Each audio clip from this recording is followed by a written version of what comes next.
भाई देखो, मैं नहीं जाता कहीं पैसा वैसा कमाने, ना मैं कोई मेहनत करता। मैं बैठा हूँ किस्मत के भरोसे। फिर टिड्डा वायलाइन बजाने लगा और चिट्टी डांस करने लगा। सारी चींटियां मिलके सर्दियों के लिए खाना इकट्ठा कर रहे हैं, गाजर को छोटे टुकड़ों में करके। अच्छा। और मकई के एक एक दाने को उखाड़ के अंदर ले जा रहा है। पर ये साला टिड्डा वायलिन बजाने में व्यस्त है। रोम रोम भाइयों। वायलिन बजाते बजाते इसको भूख लग जाता है तो पत्ती को तोड़कर खाने लगता है और फूल से पानी पीता है। इधर ये चिट्टी फल के गाड़ी को खींच ही नहीं पा रहा था। टिड्डा इसके पास आकर बोलता है, भाई देखो, मैं नहीं जाता कहीं पैसा वैसा कमाने, ना मैं कोई मेहनत करता। मैं बैठा हूँ किस्मत के भरोसे। फिर टिड्डा वायलाइन बजाने लगा और चिट्टी डांस करने लगा।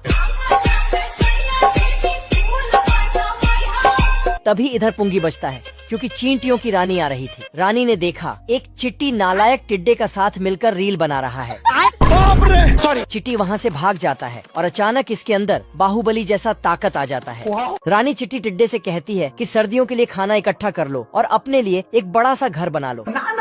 लेकिन साला टिड्डा वायलिन बजा के भाषण मारने लगा। मैं बैठा हूँ किस्मत के भरोसे। रानी चिट्टी वहाँ से चली जाती है और टिड्डा भी अपने रास्ते निकल लेता है। अरे हम तो गरीब हैं। सर्दियों का मौसम धीरे धीरे आ जाता है और बर्फ की बारिश होने लगता है, जिससे पेड़ पौधे में एक भी पत्ती नहीं बचती है। पानी नहीं मिलता। किसी तरह इसको एक पत्ती मिल जाता है, लेकिन ये भी तूफान से उड़ जाता है। बाप रे। टिड्डा ठंड और भूख से गिर के जम जाता है।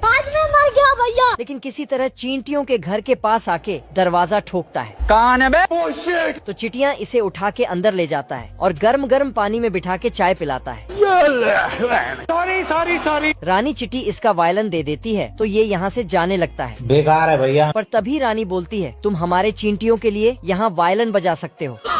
फिर तो ये कुछ ऐसा वायलिन बजाता है। आज की रात मजा उसका। ये भालू पेड़ के अंदर घुसता, ये सभी भालू बस सोते रहता है। भालू पेड़ में झूला लगाता है और सो जाता है। सुबह होते ही कैप्टन बतख सभी भालू को ट्रेनिंग करने बुलाता है। पर साला ये भालू अभी भी घोड़े बेच के सो रहा है। अम्मा बहन पे आ जाऊंगा मैं इनकी। बतख ने इसको एक लात मारा तो इसको होश आता है, मतलब नींद खुलता है। रात होते ही सारे भालू सो जाता है, लेकिन ये लाल भालू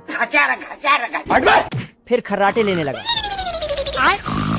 तो इसे वहाँ से बाहर फेंक देता है। तो साला ये पेड़ में घुसने लगा, लेकिन यहाँ खरगोश रहता था। फिर एक गुफा में गया, लेकिन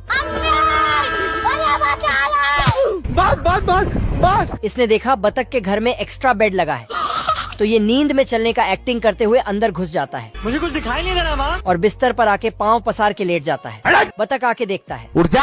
बतख ने लालटेन जलाया और बिस्तर के नीचे रख दिया। अच्छा। जिसके बाद भालू को गर्मी लगने लगता है, तो ये साला नींद में ही चलते चलते ऊपर वाले बेड में जाके लेट जाता है। अभी बता है भाई। फिर बतख ने वहाँ भी लालटेन लगा दिया और भालू को घर से बाहर कर दिया।